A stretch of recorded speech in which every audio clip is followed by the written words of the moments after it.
ক্লিংটনের মেয়ে ছেলে এই দৃশ্য দেখে বললেন, না না না না, আমার বাপ দাদাদের ধর্ম হলো খ্রিস্টান, আমি এ ধর্মে আর থাকতে চাই না, আমি ঈমানের কলেমা পড়ে মুসলমান হতে চাই। খ্রিস্টানের মেয়ে ঈমানের কলেমা পড়ে মুসলমান হলেন। বুশের পিরুটে ক্লিংটনের মেয়ে ছেলের কাছে যাওয়া হলো, এ নাদিয়া, বাপ দাদাদের ধর্ম পরিবর্তন করতে নেই, করো না, ফিরে এসো।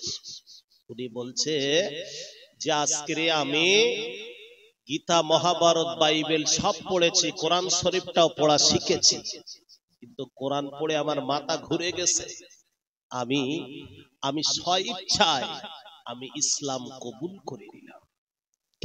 তোমার জন্ম কবে, কোথা থেকে এসেছো? আল্লাহর কোরআন বলে পারা নাম্বার 30, সূরা নাম্বার বুরুজ, বাল্লাহু কুরআনুম মাজিদুম ফি লাওহিম মাহফুজ। পৃথিবী তৈরি করার 40 বছর আগে আমি আল্লাহ আমাকে লাহে মাহফুজে সংরক্ষণ করে রেখেছিল। জোরে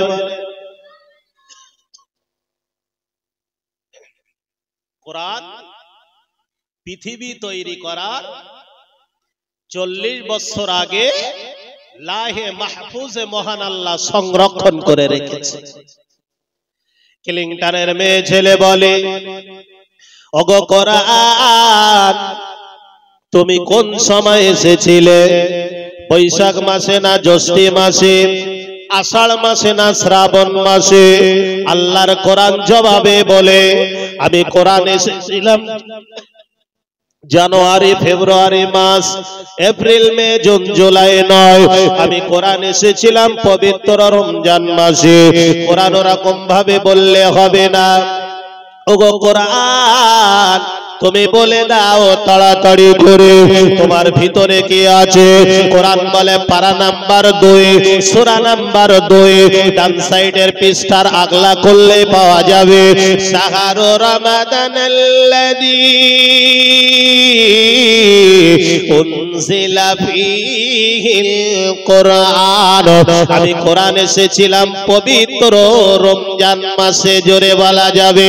ক্লিংটনের মেয়ে ছেলে আবার কোরআনকে প্রশ্ন করলো, ওগো কোরআন, তুমি রাতে এসেছিলে না দিনে এসেছিলে? তোমার ভিতরে কি আছে? কোরআন বলে পারা নাম্বার 30, সূরা নাম্বার কদর, ইন্না আনজালনাহু ফি লাইলাতিল কদর। আমি কোরআন পবিত্র কদরের রাতে এসেছিলাম।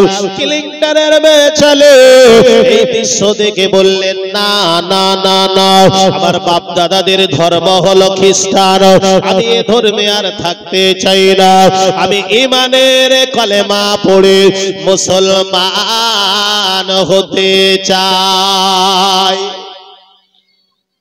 খ্রিস্টানের মেয়ে ঈমানের কলেমা পড়ে মুসলমান হলেন। বুশের পিরুটে ক্লিংটনের মেয়ে ছেলের কাছে যাওয়া হলো, এ নাদিয়া, বাপ দাদাদের ধর্ম পরিবর্তন করতে নেই, করো না, ফিরে এসো। উনি বলছে যে আজকে আমি গীতা, মহাভারত, বাইবেল সব পড়েছি, কোরআন শরীফটাও পড়া শিখেছি, কিন্তু কোরআন পড়ে আমার মাথা ঘুরে গেছে। আমি স্বইচ্ছায় আমি ইসলাম কবুল করে নিলাম। কিতাবে এসেছে 15 দিন ওনাকে সময় দেওয়া হলো ভাবার জন্য। রাত যত গভীর হয়েছে, আজ মুসলমানের ছেলেরা মেয়েরা দেখবেন স্ক্রিন টাচ মোবাইল নিয়ে রাত্রেরা ঘুমোয় না, সারা রাত দেখতেছে ছেলে মেয়ের ফটো, আর মেয়ে দেখতেছে ছেলের ফটো, রাত পার করে যাচ্ছে। আছে না? আর খ্রিস্টানের মেয়ে যে রাত যত গভীর হয়েছে উবুড় হয়ে ইংরেজি কোরআন স্টাডি করছে। ইংরেজি কোরআন পড়ছে। 180 জন আইবি রিপিটার ওই ক্লিংটনের মেয়ে ছেলে শেষ ইচ্ছা কি শুনতে চেয়েছে। রাত তখন গভীর রাত্রে যে ঘর দরজার সামনে দাঁড়িয়ে উনি প্রশ্ন করছে যে নাদিয়া দরজা খোলো, আওয়াজ নেই। এদের পায়ে বুট শুট পরা ছিল, বুট পরে দরজায় লাথি মেরেছে, দরজা ছাড়িয়ে গেছে। দেখে অত গভীর রাত্রে ওই মেয়েটা উবুড় হয়ে ইংরাজি কোরআন পড়ছে জোরে। ওই মহিলা যখন কোরআন তেলাওয়াত করে ওই সময় বলে, নাদিয়া তোমাকে গুলি করে শেষ করে দেওয়া হবে, দুনিয়ার জমিন থেকে তোমাকে সরিয়ে দেওয়া হবে, কারণ এটা হলো তোমার মা বাবার কথা। না নাদিয়া, তুমি যদি বাঁচতে চাও মুসলিম ধর্ম ছেড়ে দাও, আর তুমি দুনিয়া থেকে যদি সরে যেতে চাও তাহলে ইসলাম ধর্ম মেনে নাও। নাদিয়া তুমি কি করবে বলো? এখনই তোমাকে গুলি করে দুনিয়ার জমিন থেকে সরিয়ে দেওয়া হবে। বিল ক্লিনটনের মেয়ে ছেলে নাদিয়া ওই সময় বলেছিল, আপনারা মারবেন আমায় কোনো দুঃখ নাই, আপনারা দুনিয়া থেকে সরিয়ে দেবেন কোনো দুঃখ নাই, তবে আমার জীবনের শেষ ইচ্ছা হলো, আমার জীবনের শেষ কাহিনী হলো, আমি 2 রাকাত নামাজ পড়তে চাই। ও সোনার মানিকের ক্লিনটনের মেয়ে ছেলে 2 রাকাত নামাজের নিয়ত করে নিল। 2 রাকাত নামাজ পড়ে ডাইনে বায়ে সালাম ফিরালো। ডাইনে বায়ে সালাম ফিরানোর পরে ওই মেয়েটা এবার মেয়েটা চিন্তা করলো একটু মোনাজাতের প্রয়োজন রয়েছে, মাবুদের কাছে দুখানা হাত তুলে দোয়া চাইলো। রব্বুল আলামিন আল্লাহ ইব্রাহিম নবীকে আগুন থেকে বাঁচালে, ইউনুস নবীকে মাছের পেট থেকে বাঁচালে, আমি খ্রিস্টানের মেয়ে নাদিয়া আমাকে যদি তুমি না বাঁচাও আমার কোনো দুঃখ নাই আল্লাহ, তবে তোর ইসলাম দুর্বল হয়ে যাবে। ক্লিনটনের মেয়ে ছেলে ডাইনি বায়ে সালাম ফিরিয়ে দোয়ার বাদে তিনি ইংরেজি কোরআনটা বুকের ভিতরে নিয়ে কাবা শরীফের দিকে মুখ করে আমেরিকার জমিনে তিনি দাঁড়িয়ে গেল। হঠাৎ করে দেখতে পাওয়া যায়, হঠাৎ করে দেখতে পাওয়া গেল ওই নাদিয়ার পিছন দিক থেকে 3 রাউন্ড গুলি করা হলো। একটা গুলি ওই মেয়েটার পিঠে বিঁধল না। জোরে বলেন 160 জন বিরিপিটিয়ার রিপোর্টার ওখানে ওই দৃশ্য দেখে দিয়াকে বলল, নাদিয়া তোমার মূল মন্ত্র কি বলে? লা ইলাহা ইল্লাল্লাহ মুহাম্মাদুর রাসূলুল্লাহ। আজ থেকে আমরা আর খ্রিস্টান থাকবো না, আজ থেকে ঈমানের কলেমা পড়ে আমরাও মুসলমান হতে চাই। না বন্ধু, ইসলাম কাউকে ধাক্কা দেয় না, বহু মানুষ ইসলামকে ধাক্কা দেয়। আমার আল্লাহ রব্বুল আলামিন যাদের ইচ্ছা ইসলামের ভিতরে পূর্ণাঙ্গ প্রবেশ তাদেরকে করানো। না না না, ভারতের মানুষ ধাক্কা দেবে, আমেরিকার জমিন ঈমানের কলেমা উড়বে, ঈমানের আমেরিকার মানুষ ধাক্কা দেবে, সিরিয়ার মানুষ ঈমানের কলেমা পড়বে, সিরিয়ার মানুষ ধাক্কা দেবে, জাপানের মানুষ ঈমানের কলেমা পড়াবে আল্লাহ, জাপানের মানুষের ধাক্কা দেবে, জার্মানের মানুষ কি ঈমানের কলেমা পড়াবে। ও সোনার মানিকের, এটা হলো আমার আল্লাহর কৌশল। মহান আল্লাহ কোরআনে পাকে স্পষ্ট করে বললেন, মান কানা লিল্লাহ কানাল্লাহ, যে আল্লাহর হয়ে যায় আল্লাহ তাদের হয়ে যায়। না বন্ধু, ঠান্ডা মাথায় শুনে রেখে দাও, হিংসা ছাড়তে হবে, অহংকার ছাড়তে হবে, মুনাফিকি ছাড়তে হবে। আল্লাহওয়ালা হতে গেলে সময় মতো নামাজটা আদায় করতে হবে। না রে, হাদিস শরীফের ভিতরে এসেছে আল্লাহ নবীর একজন সাহাবা হযরত আবু তালহা রাদিয়াল্লাহু তাআলা আনহু, তিনি ইসলামকে কত ভালোবেসেছিল, তিনি নামাজকে কতটা ভালোবেসে ফেলেছিল। আল্লাহ নবী সাহাবা হযরত আবু তালহা রাদিয়াল্লাহু তাআলা আনহু হুজুর আমার নববী শরীফে যখন হযরত বেলাল রাদিয়াল্লাহু তাআলা আনহু আযান দিতেন হযরত আবু তালহা হুজুরের বাড়িটা অনেকটা দূরে ছিল হুজুর নামাজ পড়ার জন্য বাড়ি থেকে না টুপি পরিয়ে জামা পরিধান করে উজু হয়ে বাড়ি থেকে বার হতো আল্লাহর নবী সাহাবা হযরত আবু তালহার বিবি ডাক দিয়ে বলেছিল হে আমার স্বামী আপনি কোথায় যাচ্ছেন বলুন আমি বিবিরে নামাজ পড়তে যাচ্ছি হে আমার স্বামী নামাজে যান দুঃখ নাই নামাজে যান কোনো বেদনা নাই তবে তড়িঘড়ি নামাজ পড়ে আপনি একটু ঘরে ফিরে আসবেন আমার সোনার মানি আমার নয়নের পুতুলি খুব অসুস্থ হযরত আবু তালহা রাদিয়াল্লাহু তাআলা আনহু হুজুর আমার টুক টুক টুক টুক করে নববী শরীফের রওনা হয়ে গেলেন কোথায় গেলেন নববী শরীফে বিবি কি বলছে স্বামী আপনি নামাজে যাচ্ছেন একটু তড়িঘড়ি বাড়ি আসবে আমরা যারা নামাজ পড়তে যাই বিবিকে যদি জিজ্ঞাসা করা হয় আপনার স্বামী কোথায় গেছে তা বলে মসজিদে গেছে কখন আসবে তা বলছে একটুখানি দাঁড়া এক্ষুনি দাঁড়া ওই আসছে ওই দেখা যাচ্ছে সাহাবাদের স্ত্রীদের আম্মা জানদের যদি জিজ্ঞাসা করা হতো সাহাবা হুজুর কোথায় গেছে তা বলছে হুজুর বাজারে গেছে কখন আসবে দাঁড়ান ওই দেখা যাচ্ছে বাজার থেকে আসছে সাহাবা হুজুরদের কাছে বাজারটা ছিল একেবারে খারাপ জায়গা অর্থাৎ বাজারে যেতেন তড়িঘড়ি বাড়ি ফিরতেন আর মসজিদে গেছে কখন আসবে জানি না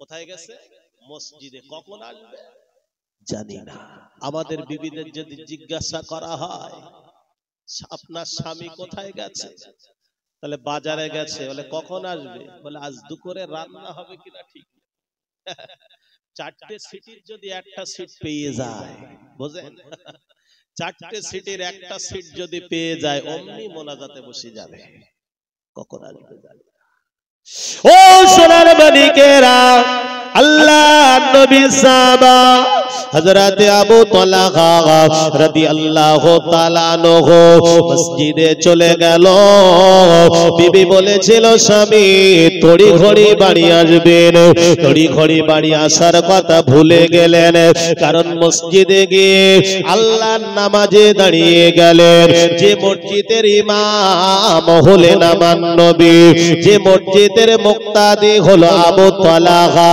যে মসজিদের মুয়াজ্জিম হলো হযরত বেলাল রাদিয়াল্লাহু তাআলা আনহু হুজুর আসরের নামাজটা নববীতে পড়লেন আসরের নামাজ হয়ে গেল হুজুর নামাজ পড়ে বাড়ির কথা ভুলে গেলেন বিবির কথা ভুলে গেলেন ছেলের কথাও তিনি ভুলে গেলেন হুজুর আল্লাহর ইবাদতে মশগুল হয়ে গেল হযরত আবু তালহা হুজুর আল্লাহর ইবাদতে মশগুল হয়ে গেল হযরত বেলাল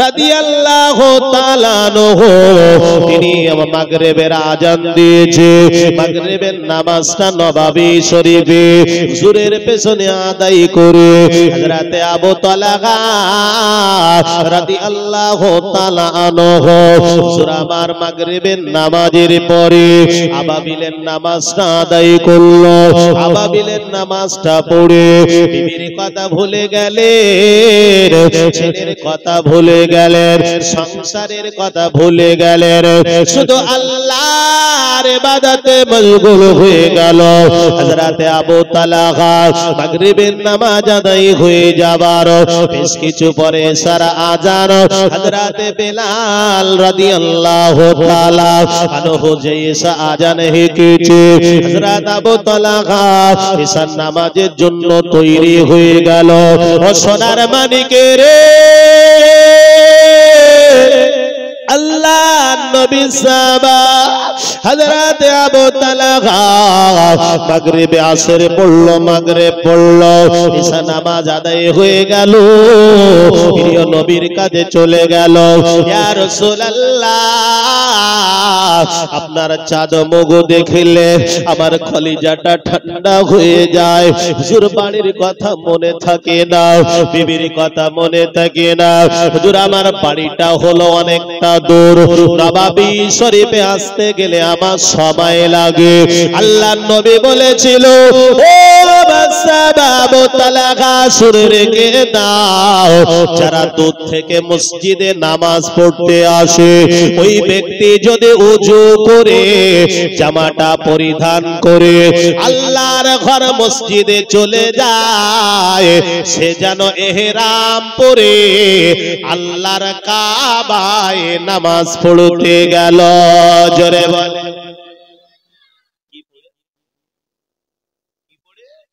ইহরাম অবস্থাতে সে যেন মসজিদে নামাজ পড়তে গেল মসজিদে, আর নবীজি বলছে সে যেন ইহরাম পরে আল্লাহর কাবা ঘরে নামাজ পড়তে গেল। একবার জোরে বলে।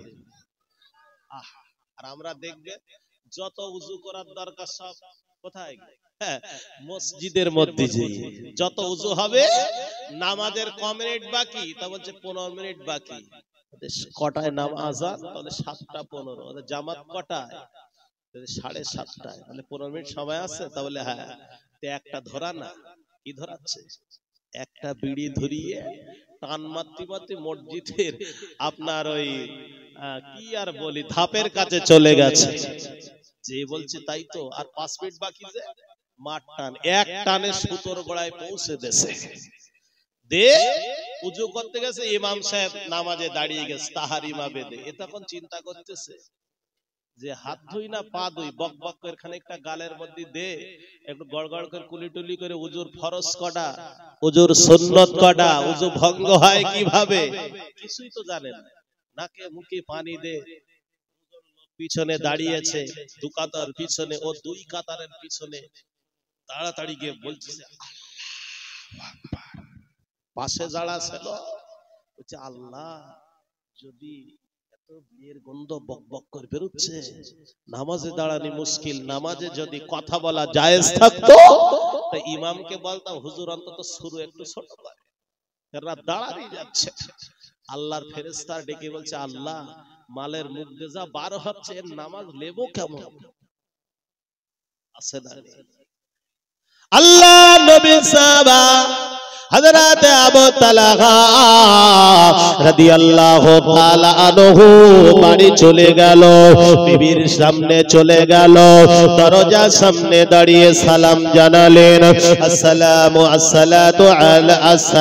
আলাইকা ইয়া আহলাল বাইত, আসসালামু আলাইকুম ইয়া আহলাল বাইত, কে আছো আমার সালাম গ্রহণ করো, কে আছো আমার সালামে জবাবটা দাও। ওনার বিবি বললেন, ওয়ালাইকুমুস সালাম। আসেন স্বামী, আপনাকে বলেছিলাম আসরের নামাজ পড়ে তড়ি ঘড়ি বাড়ি আসতে, আপনি তড়ি ঘড়ি তো বাড়ি আসলেন না, বরঞ্চ আসর পড়লেন, মাগরিব পড়লেন, ঈশা নামাজটা আদায় করে আপনি এখন গভীর রাত্রে বাড়ি এসেছেন। আয় আমার বিবি রে, আমার সোনার মানিক কই, আমার সোনার মানিক কোথায় আছে? বিবি ওই সময় বলেছিল, স্বামী আপনার সোনার মানিক আল্লাহর হেফাজতে আছে। ও আমার বিবি রে, আমার সোনার মানিক কই, আপনার সোনার মানিক আল্লাহর হেফাজতে আছে। এমত সময় এমত অবস্থাতে হযরত আবু তালহা ভাত বাড়া ছিল, খাদ্য বাড়া ছিল, উনি খাদ্যটাকে স্বামী স্ত্রী একই বিছানায় পাশাপাশি অবস্থান করলেন। হযরত বেলাল রাদিয়াল্লাহু তাআলা আনহু ফজরের আযান যে দিকেই হেগেছে। আবু তালহার ঘুমটা ভেঙে গেল। হুজুর ফজরের নামাজটা জামাতে আদায় করবে, কারণ এক ওয়াক্ত নামাজ যদি জামাতে আদায় করা হয় 27 থেকে 70 গুণ সওয়াব হয়। আল্লাহ নবী সাহাবা হযরত আবু তালহা রাদিয়াল্লাহু তাআলা আনহু হুজুর আমার ফজরের নামাজ পড়বে বলে তৈরি হলেন। ওযু হয়ে জামা প্রাহান পরে মাথায় টুপিটা লাগিয়ে দরজার সামনে দাঁড়িয়ে গেল। বিবি ডেকে বলে, স্বামী আপনি কোথায় যাচ্ছেন একবার বলুন। ওই সময় আবু তালহার বিবি বলেছিল, স্বামী আমি নামাজ পড়তে যাই। আয় আমার বিবি কি হয়েছে?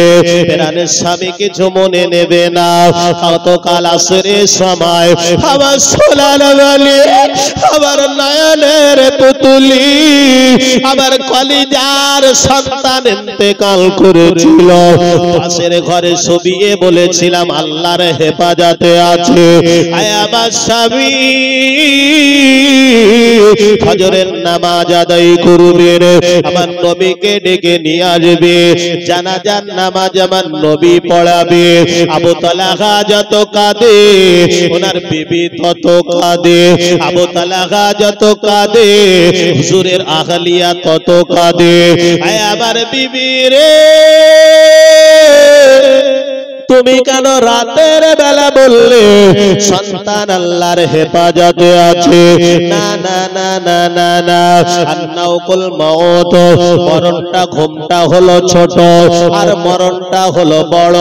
যে মরে গেছে আর ফিরে আসবে না। আয় আমার স্বামী রে, আমার সন্তান মারা গেছে মানে আল্লাহর হেফাজতে চলে গেছে। এজন্য আপনার ব্যথা না দিয়ে, আপনার কষ্ট না দিয়ে, আপনার কে কষ্ট না দিয়ে, আপনি যেহেতু নামাজ পড়তে গিয়েছিলেন, আল্লাহর ইবাদতে গিয়েছিলেন, এজন্য আপনার সাথে আমি মিথ্যা বলি না, আপনার সাথে আমি বানোয়াট কথা বলি না। হযরত আবু তালহা রাদিয়াল্লাহু তাআলা আনহু সুরামান নববী শরীফে চলে গেল। ফজরের নামাজ আল্লাহর নবীর পিছনে জামাতে আদায় করে আমার সোনার নবীকে বলেছিল কাঁদতে কাঁদতে, চোখ ভরা পানি বুক ভরা ব্যথা নিয়ে, ইয়া রাসূলুল্লাহ